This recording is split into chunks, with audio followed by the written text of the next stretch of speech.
오늘도 재미난 얘기 좀 한번 하고 시작할까요? 어느 시골 할아버지가 택시를 좀 탔어요.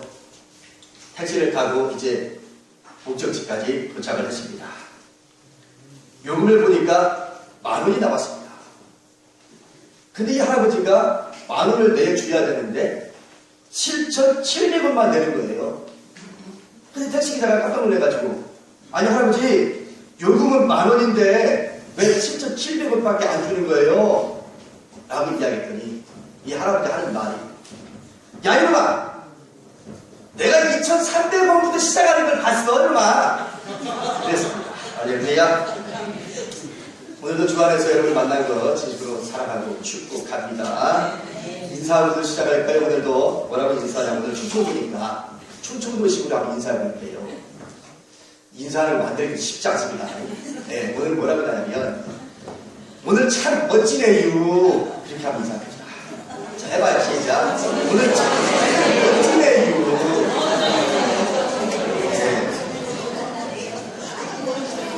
우리가 같은 충청도 사람인데 왜 어색해야? 참 멋지네요.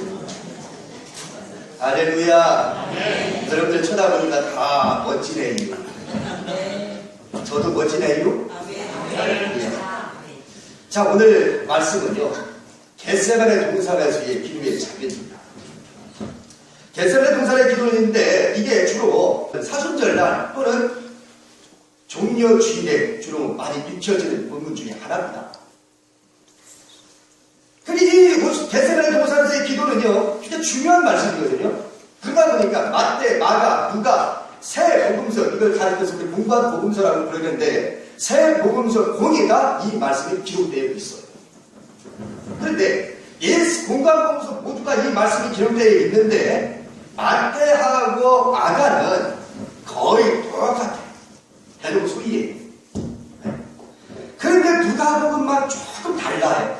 어떤 면에서 다를까? 이 누가복음은 누가의 이름이, 저자가 누구냐면 의사입니다. 의사. 누가복음의 저자가 누구냐면 의사인데, 이 누가가 의사이기 때문에 의학적인 용어가 거기에 첨가가 됩니다. 예를 들자면 이런 얘기죠. 누가복음 22장 44절 읽지는 않았습니다만 제가 한번 읽어볼게요. 거기 이렇게 기록되어 있습니다. 예수께서 힘쓰고 애써 더욱 간절히 기도하시니 땀이 땅에 떨어지는 핏방울 같이 되더라. 그렇게 있어요. 또 다른 차이점이 하나 있는데, 그 또 다른 차이점이 뭐냐면, 마태나 마가는 예수님이 이 겟세마네 동산에서 연거푸 3번 정도 기도하시다가 잠자고 있는 제자들에게 와서 보고 간 것으로 기록되어 있습니다. 근데 누가복음에는 그것이 나오진 않아요. 단 한 번만 예수님이 기도하다가 잠자는 제자들을 보고 끝난 걸로 그렇게 기록되어 있습니다. 요까지 이 2가지 정도가 차이점이 있어요. 그러면 왜 이런 차이점이 생길 수 있을까요? 그 저자에 따라서 강조하고자 하는 내용들이 약간씩 다르기 때문에 그렇습니다. 그래서 성경은 그 저자가 어떤 의도를 가지고 있어서 이렇게 기록됐느냐, 그것을 우리가 파악하지 않으면 전혀 엉뚱한 해석을 할 수밖에 없는 겁니다. 오늘 근데 제가 지금 누가복음을 읽었어요? 마가복음을 읽었어요? 마가복음을 제가 읽었습니다. 그럼 마가복음을 읽었기 때문에 저는 마가복음을 중심으로 해서 이제 설교를 할 수밖에 없는 거예요. 물론 이제 중간에 아까 읽었던 누가복음의 말씀도 잠깐 제가 언급을 하고 지나갈 겁니다. 우선 본론에 들어가기 전에 오늘 읽었던 이 본문의 위치부터 한번 살펴볼게요. 위치부터. 자, 오늘 겟세마네 동산에서의 이 장면이 나오기 앞에는 어떤 내용이 나오냐면, 예수님이 6월절 준비하기 위해서 저자들에게 준비를 시킵니다. 건너편 마을로 들어가면 한 번도 타보지 않은 나귀 새끼가 있으려니 그 나귀를 끌고 오너라. 준비시키죠. 그리고 제자들이 나귀 새끼를 끌고 왔죠. 그러고는 그걸 타고 어떻게 됐죠? 예루살렘에 들어갔죠. 그러고 난 다음에 6월절 밤에 이제 만찬을 드시면서 세숫대에다 떠다가 수건을 들고 제자들을 발을 하나씩 씻기는 세족식을 거행합니다. 이 부분이 앞에 나와요. 자, 그리고 세족식 마치고 마지막에 만찬을 다 마치고 난 다음에, 그리고는 그 밤에 제자들을 데리고 어디로 가느냐 하면 바로 우리가 읽었던 겟세마네 동산에 오게 된 겁니다. 밤중입니다. 밤중에 예수님이 이제 이 겟세마네 동산에 오셔서 기도하십니다. 예수님의 제자들을 두고 특별히 세 제자만 선택해가지고 베드로와 야고보와 요한을 데리고 따로 가가지고 부탁을 하죠. 내가 가서 기도할 동안에 너는 여기에 머물러 깨어있으라 라고 가서 이제 예수님이 기도하시다가 돌아와서 보니까 제자들이 꿀꿀 잠만 자고 있더라는 거죠. 그리고 제자들이 베드로, 수제자인 베드로에게 이릅니다. 어찌 잠만 자고 있느냐. 너희는 한시 동안 나와 같이 깨어있을 수 없다. 시험에 들지 않게 깨어있어 기도하라. 이렇게 문제 마무리 끝이 납니다. 그것을 연금 3번을 거쳐서 갔다가 다시 오고 갔다가 다시 오고 이렇게 얘기해요. 그리고 이제 예수님이 기도했던 장면은 36절 말씀이시오. 아빠, 아버지여, 아버지께서는 모든 것이 가능하오니 이 잔을 내게서 옮기시옵소서. 그러나 나의 원대로 마옵시고 아버지의 원대로 되어지기를 원하나이다.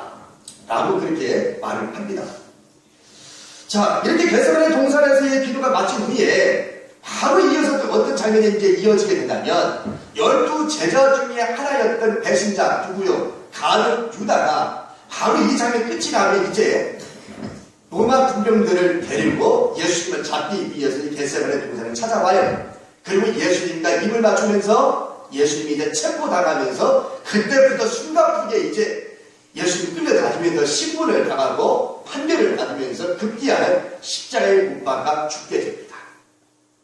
그러면 여러분 지금 이 위치가 어디에 있는 거예요? 십자가 달리시 이전과 그 다음에 6월절 준비하는 이전에 그 중간에 위치하는 겁니다. 한마디로 얘기하면 지금 예수님이 이 장면이 끝나고 나면 이 기도 끝나고 나면 바로 이어서 뭐예요? 체포당합니다. 그러면 여러분 생각해보세요. 예수님이 지금 이 땅에서 제자들과 함께하고 있는, 전체가 함께하고 있는 시간은 지금밖에 없어요. 지금이 마지막이에요. 시적으로 바라보면 이제 예수님이 체포당하면 다 끝으로 어떻게 해요? 도망치고 말죠. 제자들 다 도망치고 말합니다. 예수님이 쓸쓸히 불안당하시면서 십자가의 길 걸어가요. 예수님의 제자들과 함께했던 시간은 지금이 마지막입니다. 자, 그런데 이 마지막 때 우리 예수님이 지금 어떻게 기도하고 있어요? 힘의 고통 가운데 정말로 기도하고 있습니다. 그런데 제자들은 지금 뭐하고 있어요?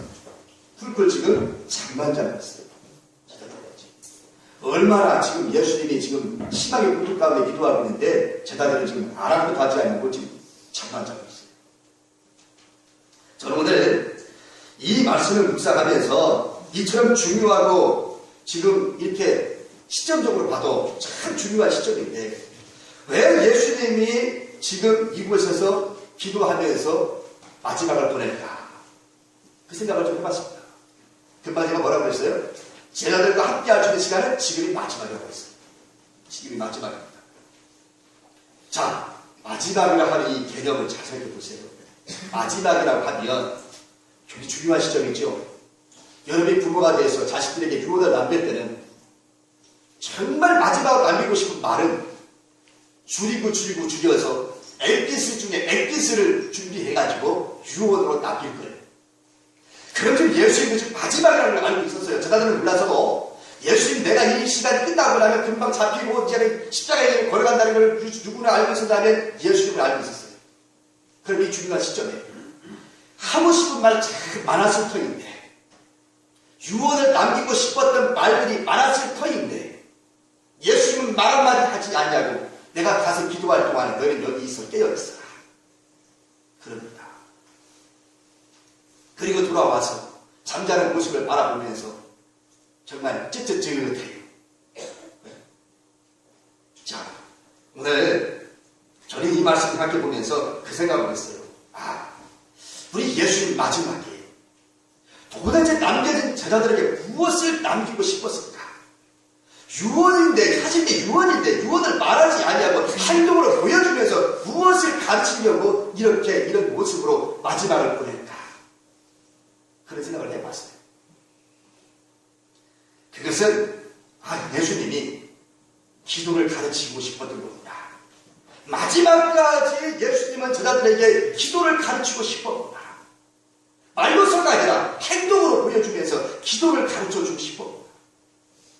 왜냐?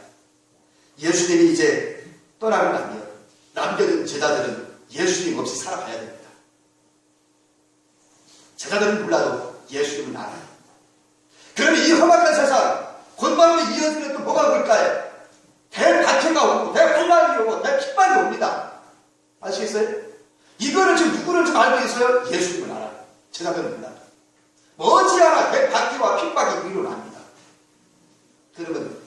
없는 이 세상, 이 험한 세상을 제자들은 어떻게 살아갈 수 있습니까?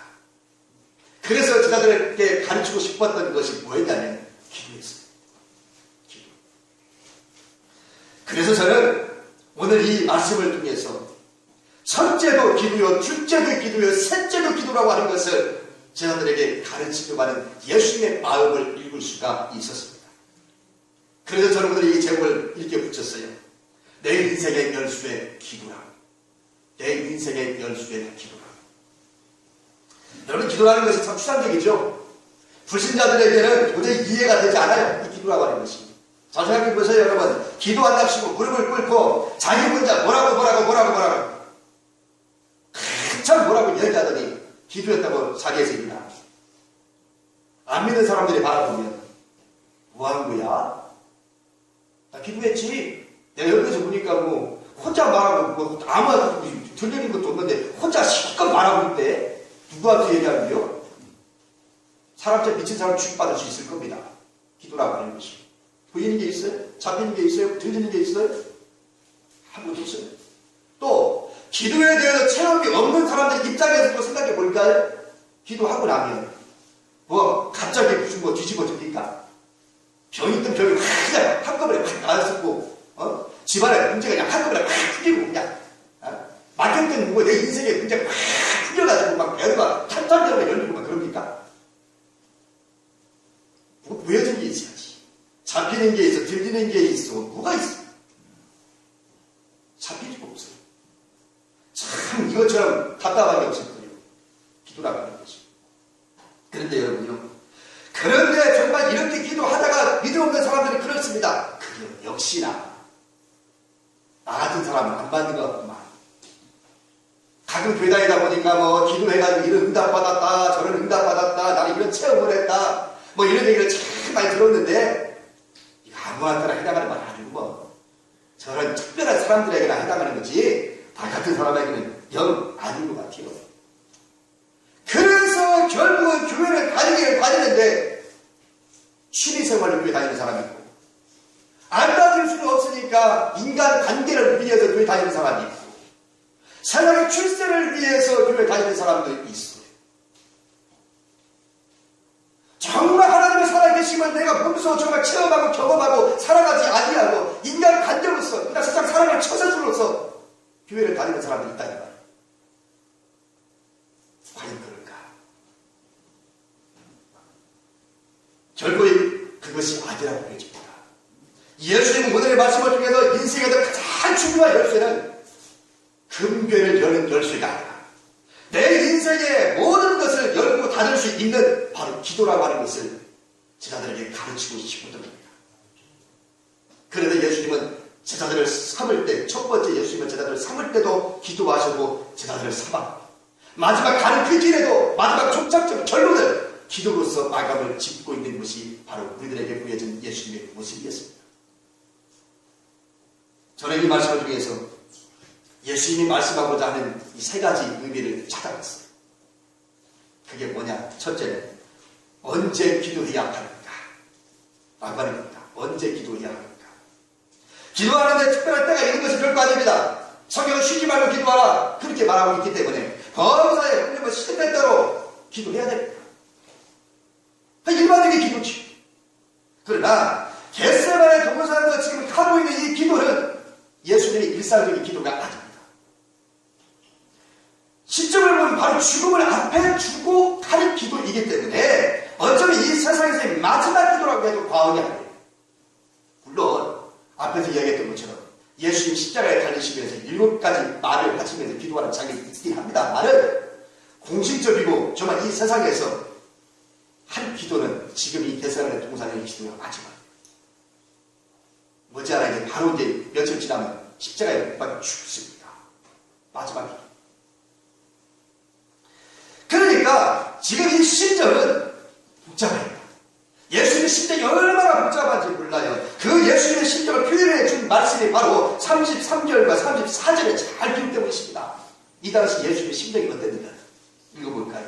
심히 놀라시며 슬퍼하사 말씀하실 때 내 마음이 심히 고민하여 죽게 되었으니. 그죠? 지 겟세마네 동산에서 예수님의 심정 단어에 한번 주목해 보실 수 있기를 바랍니다. 심히 놀라시며 슬퍼하사. 영어로 되어 있는데 영어는 뭐라고 되냐면 큰 고통과 걱정이라고 되어 있어요. 큰 고통과 걱정. 그 다음에 이어서 나오는 내 마음이 심히 고민하여 죽게 되었으니 라고 하는 이 말씀도 영어에서는 내 영의 슬픔으로 압도되어 라고 되어 있습니다. 영어는 되어 있지 않겠습니다. 영어로는 그때 있어요. 압도되어. 슬픔으로 내 영혼이 압도당했대. 압도당했대. 이것이 바로 예수님의 겟세마네 동산에서의 지금 심정의 모습이 그렇습니다. 그러니까 지금 예수님의 심정은 우리가 생각하는 그 이상의 심적인 고통을 지금 겪고 있는 겁니다. 오죽하면 우리 주님이 이렇게 기도했겠어요. 자, 36절입니다. 아빠, 아버지여, 아버지께서는 모든 것이 가능하오니 이 잔을 내게서 옮기시옵소서. 오죽하면. 아니, 오죽하면 우리 예수님이 이렇게 기도했겠냐고. 아빠, 아버지께서는 모든 것이 가능하오니 할 수만 있으면 이 잔을 내게서 옮기시옵소서. 우리 예수님도요, 십자가의 고통을 피하고 싶었어요. 육신의 몸을 입고 이 땅에 오신 그 예수님도 육신이 당하는 그 고통이 십자가형이라고 하는 것이 얼마나 고통스러운지를 우리 예수님은 알고 있다. 그래서 할 수만 있으면 이 잔을 내게서 옮기시옵소서. 얼마나 처절했으면 좋겠습니까?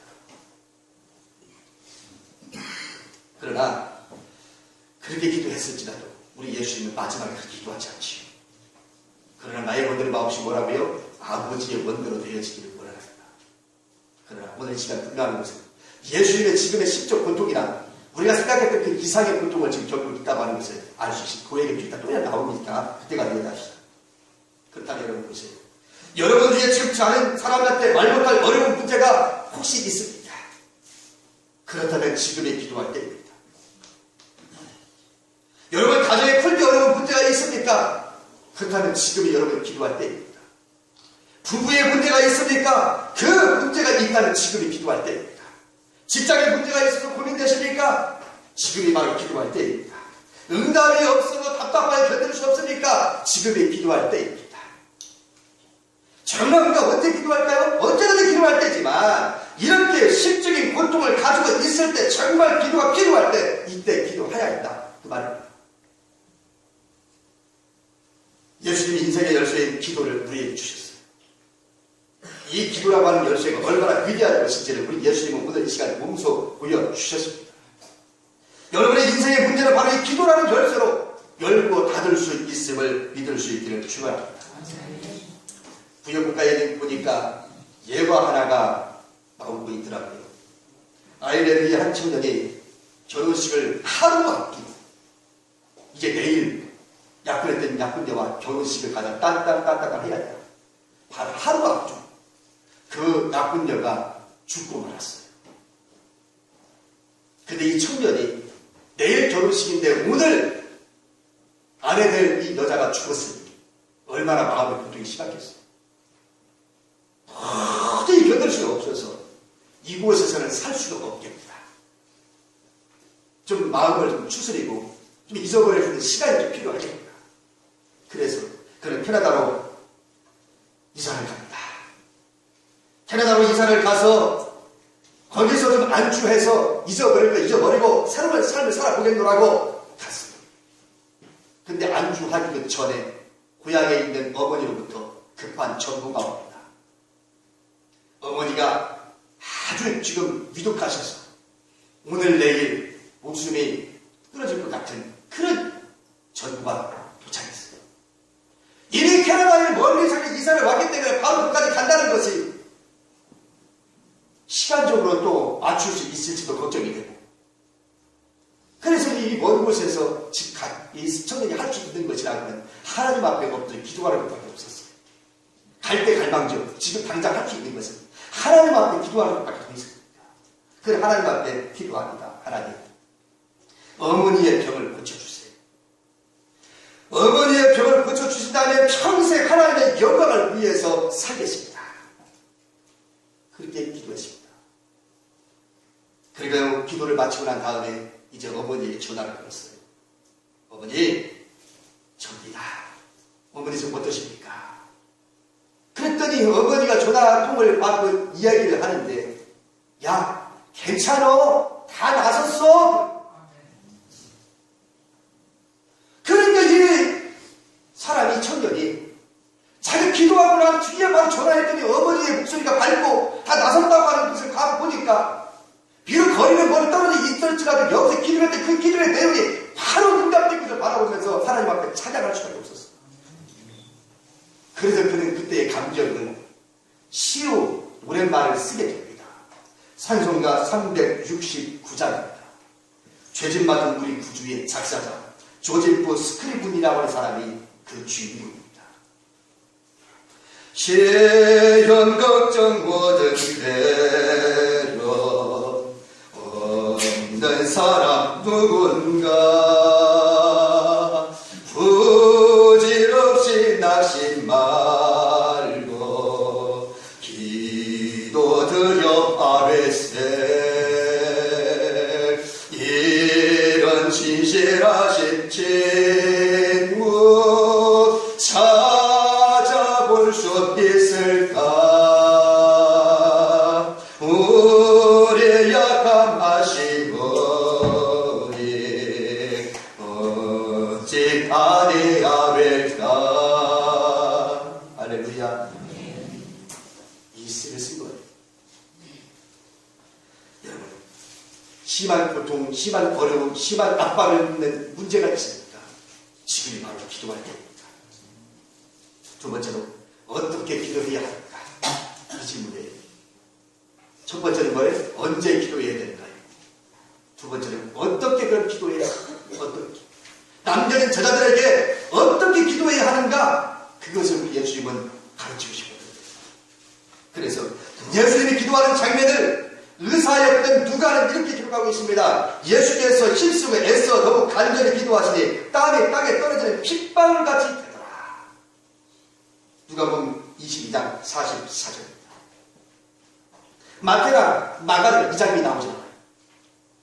그 누가는 겟세마네 동산에서 예수님이 기도하는 그 모습을 그렇게 보도하고 있습니다. 땀방울이 떨어지는데 핏방울처럼 되더라. 여러분, 얼마나 도대체 어떻게 기도하면 땀방울이 핏방울이 될까? 상상해보셨나요? 저도 이 말 생각하면 묵상을 한참 해봤어요. 찾아봤어요. 이게 과연 의학적으로 가능한 일일까?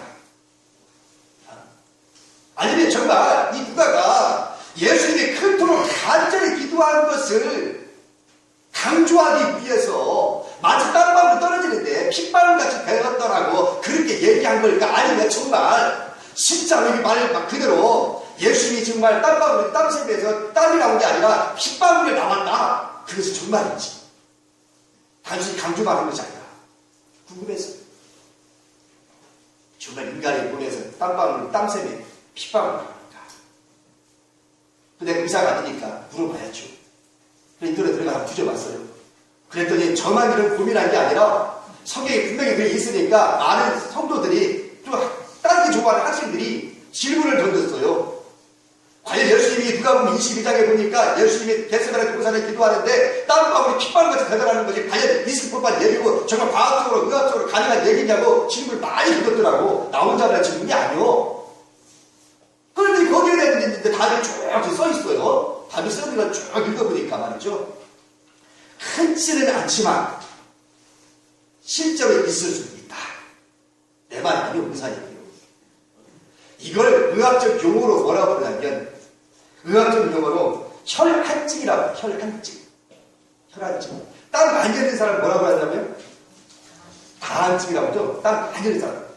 여러분 보셨나요? 땀 많이 흘리는 사람은?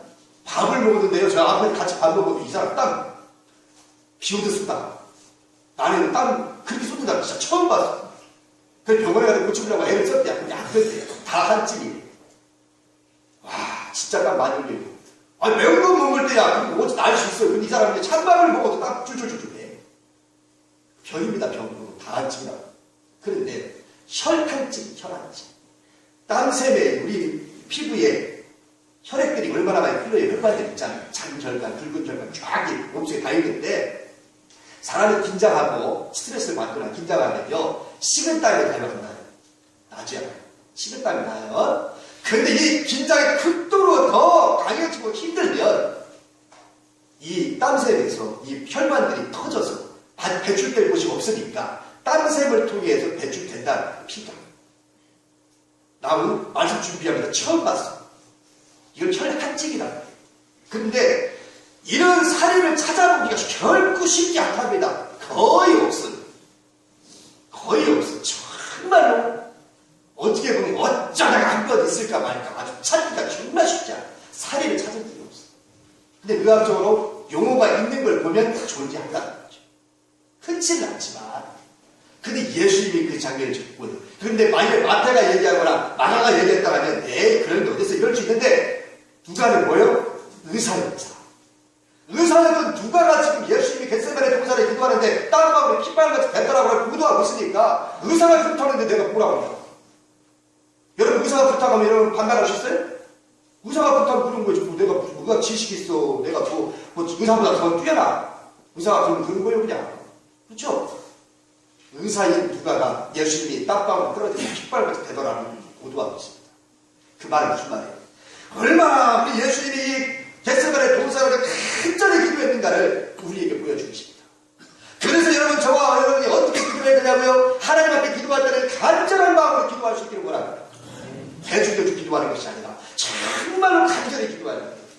야곱과 나룻배기 야곱이 천사와 씨름하면서 기도했던 그 기도처럼 정말로 간절한 마음으로 우리 하나님 앞에 기도해야 할 줄로 믿습니다. 이게 응답받는 기도. 그 다음에 이 부분에서 또 한 가지 생각해 볼 수 있는 것은 예수님이 기도할 때는 뭐라고 기도하냐면 할 수만 있으면 이 자를 내게 옮기시옵소서 기도하고 난 다음에 마지막에 뭐라고 기도해요? 그러나 나의 먼대로 마옵시고 아버지의 먼대로 되어지기를 원하나이다. 이렇게 기도했습니다. 여러분 우리가 어떻게 기도해야 됩니까? 정말로 우리가 기도해야 될 것은 내 뜻을 위해서 기도하는 것 아닙니다. 있습니까 여러분? 정말 나의 뜻을 이루기 위해서 기도하는 것이 아니라 하나님의 뜻이 이루어지기를 위해서 기도하는 것이 그것이 진짜 기도인 줄로 믿습니다. 그래서 마태복음 6장 33절 말씀을 보면 그렇게 우리 주님이 이렇게 말해요. 그러든 너희는 먼저 그의 나라와 그의 의를 구하라. 그리하면 이 모든 것을 너희에게 더하시리라. 예수님이 그렇게 말합니다. 너희는 먼저 그의 나라와 그의 의를 구하라. 그리하면 이 모든 것을 너희에게 더하시리라. 여러분 기도 잘하는 사람과 못하는 사람의 차이가 어디 있어요? 내 뜻만을 위해 기도하는 사람은 기도 잘못하는 거고 하나님의 뜻이 이루어지기를 위해서 기도하는 사람은 제대로 기도하는 사람인 줄로 믿습니다. 바로 그 얘기. 예수님은 당신께서 그 모습을 보면서 제자들에게 지금 보여주는 거예요. 하나님, 아버지, 아버지.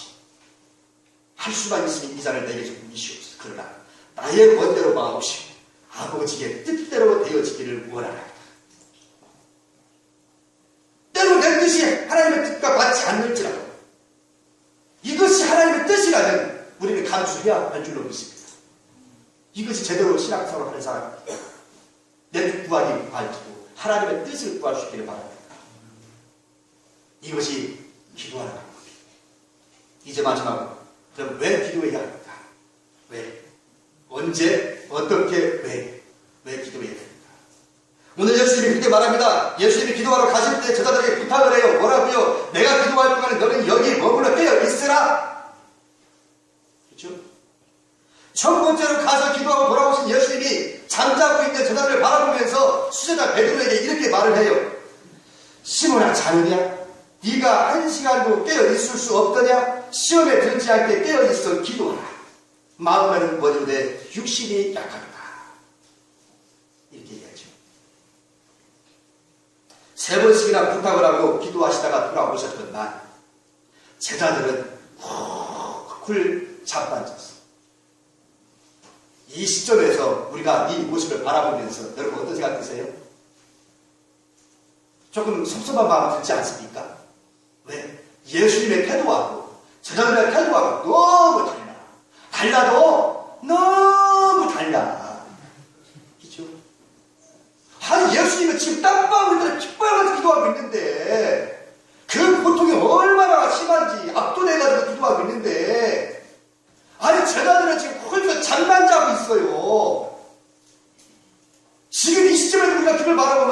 아이고 제자들이라고 어쩜 저구야기요. 그럴만하죠. 그럴만하잖아. 근데 우리 예수님이 오셔서요 한마디도 안 해요. 나 같으면 막 호통을 칠 텐데 야 이놈들아 어째 너희들은 나와 한시 동안도 떼일 수 없다냐 말이야. 이 시점에 그 장반장이 잠이 오냐 말이오. 나 같으면 막 혼자를 칠 텐데 막 호통 치고 막. 근데 우리 예수님은요 그렇지 않아요. 잠자는 모습 보고 다시 가도 또 첫 번째와 똑같이 가 기도하고 또 돌아왔더니 또 깨 있을 줄 알았더니 또 자고 있네. 그죠? 세 번째잖아. 또 자고 있어요. 세 번째 또 가서 기도하고 마지막까지 기도하고 나다 돌아와서 여전히 굶고 잠만 자고 있어. 그러니까 우리 예수님이 뭐라고 그래요? 그래 마음은 원이로되 육신이 약하구나. 이는 너희 눈이 피곤하겠구나. 자거라. 이제 시간이 됐다. 일어나라 함께 가자. 내가 이제 붙잡힐 때가 됐다. 그러고 마치고. 자 여러분 보세요. 측은히 여기시면서 교훈을 주되 우리 주님은 절대로 꾸지람을 주지 않았어요. 네? 나 같은 막 훔치겠는데 우리 예수님은 훔치지 않았어요. 측은히 여겼어. 측은히 여기면서 할 말을 다 했어. 뭐라고 예수님이 얘기했잖아요. 마음에는 원인데 육신이 약하다. 그러면서 뭔 얘기를 해요? 시험에 들지 않게 깨어 있어 기도하라. 할 말을 다 했어. 하고 안 하면 누구 책임이야 이제? 저들 자신들의 몫이야. 측은히 여기면서 우리 예수님 할 말을 다 했어요. 시험에 들지 않게 깨어 있어 기도하라. 이렇게까지 얘기했고 나머지는 누가 할 일이야 이제? 제자들이 할 일이지. 예수님이 우리한테 이렇게 말씀하셨으면 이제 내가 기도하고 안 하면 누구 책임이요? 자기들 책임이야. 복받은 짓을 하는 사람은 복을 받고 인생에 성공하고 싶은 사람들이 성공의 길을 찾아가는 거예요. 길을 가르쳐 줬는데도 불구하고 안 하면 누구 책임이요? 본인들 책임이요. 자기 자신 책임이야. 누굴 탓해? 아멘. 왜 우리가 하나님께 기도해야 됩니까? 기도 생활을 왜 해야 합니까? 그것은 바로 시험에 들지 않기 위해서 기도하는 거예요. 왜 목사가 여러분들에게 기도하라고 강조합니까? 여러분이 시험에 들지 않기 위해서 기도하는 거예요. 왜 우리 교회가 기도의 문을 자꾸 살리려고 말합니까? 우리 교회가 시험에 들지 않게 하기 위해서입니다. 왜 기도하라고 강조하는지 압니까? 우리 교회가 이 세상을 살리는 일을 해야만 하기 때문에 그렇습니다. 내가 살아야 될 존재가 뭐예요? 사람을 살리고 교회를 살리고 세상을 살리는가?